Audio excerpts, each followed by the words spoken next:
রাধে রাধে বন্ধুরা, আজকে আমি দু রকমের লস্যি বানিয়ে তোমাদেরকে দেখাবো। একটা হচ্ছে ম্যাঙ্গো আর একটা যেটা আমরা নর্মালি বাজারে খেয়ে থাকি এমনি লস্যিটা, সেটা। তো চলো ভিডিওটা স্টার্ট করা যাক।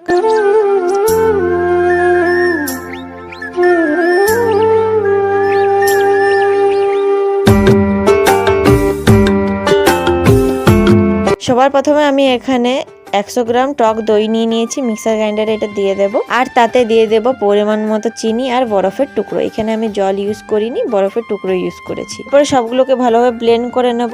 এই দেখো ব্লেন্ড করা হয়ে গেছে। আর দুটো গ্লাসে আমি এই দইটা ঢেলে নেব। এরপরে মিক্সার গ্রাইন্ডারের যে বাকি দইটা থাকবে সেটা আমরা সাইডে রেখে একটা আম কেটে নেব। আমের পাল্পগুলো দিয়ে আরেকবার মিক্সার গ্রাইন্ডারে গ্রাইন্ড করে নেব। এই লস্যির মধ্যে যদি আরো 2-3টে বরফের টুকরো দেওয়া হয় তাহলে কিন্তু এটা ঘোল হয়ে যাবে। এই একটা ভিডিওতে কিন্তু আমি 3 রকমের রেসিপি তোমাদের সাথে শেয়ার করলাম। কেমন লাগলো রেসিপিগুলো জানিও কিন্তু।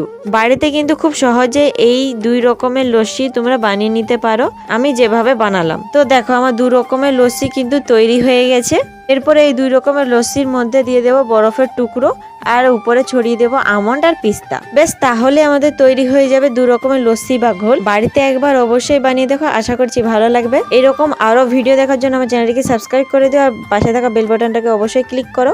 আর আমার এই ভিডিও যদি তোমাদের একটু ভালো লাগে তো প্লিজ লাইক, কমেন্ট আর শেয়ার করে দিও। তো চলো আজকের মতো এখানেই শেষ করলাম। কেমন লাগলো ভিডিওটা অবশ্যই জানিও। নেক্সট ভিডিও আরো দেখা হচ্ছে। টাটা।